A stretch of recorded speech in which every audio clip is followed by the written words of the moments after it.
Eu sou Bonalita, da Igreja Batista da Coroa. Estou aqui para trazer uma pequena reflexão sobre como reagir em tempos de crise.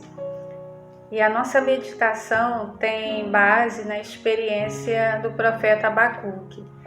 Ele que viveu uma crise com dimensão espiritual e moral muito intensa, tem muito para nos ensinar. O cenário em que Abacuque viveu, irmãos, era tão caótico que por onde ele olhava, ele só via destruição e violência. Num quadro tão sombrio, ele clama a Deus a plenos pulmões. No capítulo 1, versículo 2, ele diz assim: "Até quando, Senhor, clamarei eu, e tu não me escutarás? Gritarei violência, e não salvarás." Diferente dos outros profetas que tinham a missão de levar a palavra de Deus, Abacuque ele se destaca porque também ele leva a mensagem do povo para Deus. Clamar e gritar denota que seu espírito estava angustiado, em crise, porque o grande drama de Abacuque é tentar entender como que Deus se mantém em silêncio enquanto os juízes são subornados e os pobres indefesos são esmagados no esquema de corrupção. Até quando?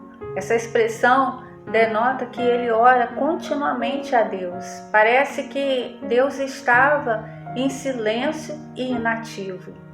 A violência prospera, a justiça é torcida, ele ora e Deus não responde. Seu grande dilema é tentar conjugar a santidade de Deus com o prevalecimento do mal. E ele questiona: por que Deus não interrompe o fluxo do mal e deixa o ímpio prevalecer?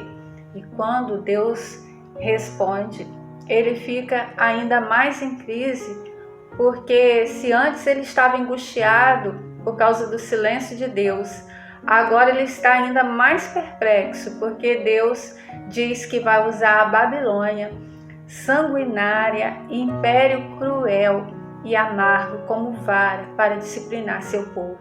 Ele não consegue harmonizar a santidade de Deus com essa ação. Mas Abacuque, ele não camufla o seu drama. Ele não esconde seu dilema para debaixo do tapete.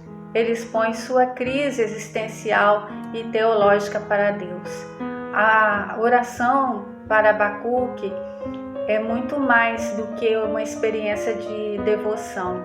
É uma espécie de terapia onde ele apresenta para Deus suas queixas e faz transbordar de sua alma suas mais profundas angústias. Abacuque nos ensina, irmãos, que o desabafo com Deus pode ser uma experiência de cura libertadora e que podemos encontrar o consolo de Deus na crise quando levamos nossa causa a Deus. E é assim que Abacuque é consolado, quando Deus mostra para ele que o ímpio não vai prevalecer para sempre.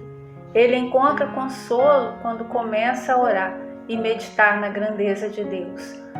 Abacuque também nos ensina que o conhecimento de Deus é o maior antídoto contra o desespero. E ele então reage com esperança e expectativa. No capítulo 2, versículo 1, ele diz assim: Sob a minha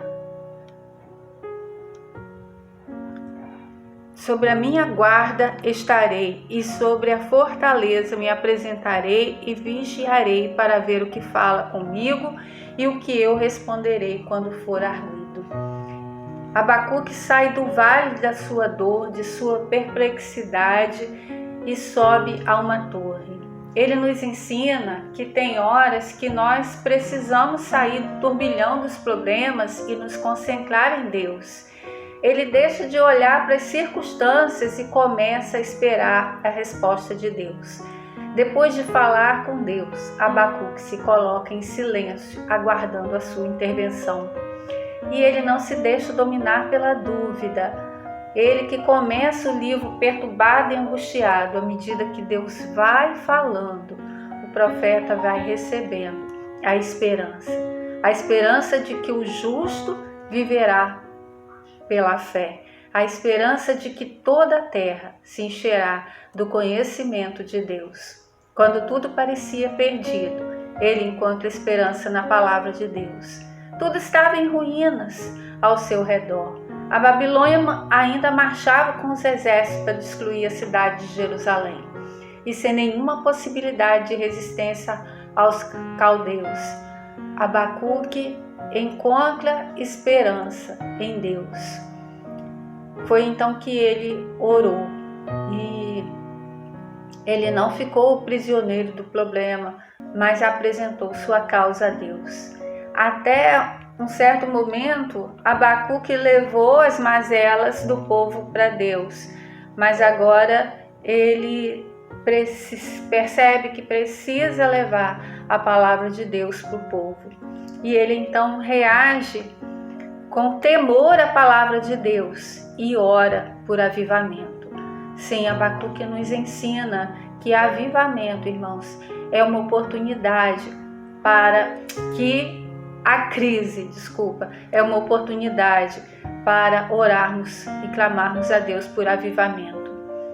Os olhos de Abacuque, que antes só conseguia visualizar destruição e miséria, agora está focado em Deus e começa a visualizar o seu poder na história e na natureza. Isso lhe dá ainda mais esperança.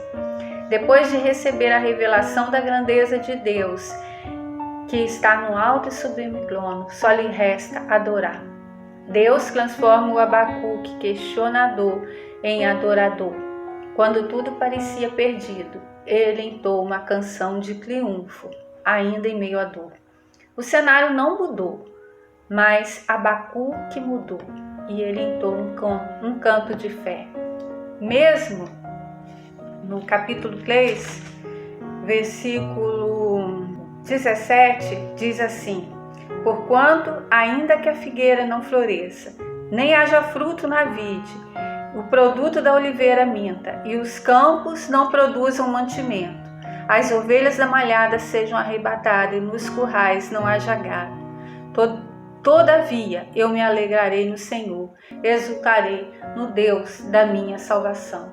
Mesmo que não haja oportunidade de emprego, mesmo que não haja fruto do trabalho, Abacuque mantém a sua confiança em Deus, porque a sua fé não estava baseada na provisão, mas no provedor.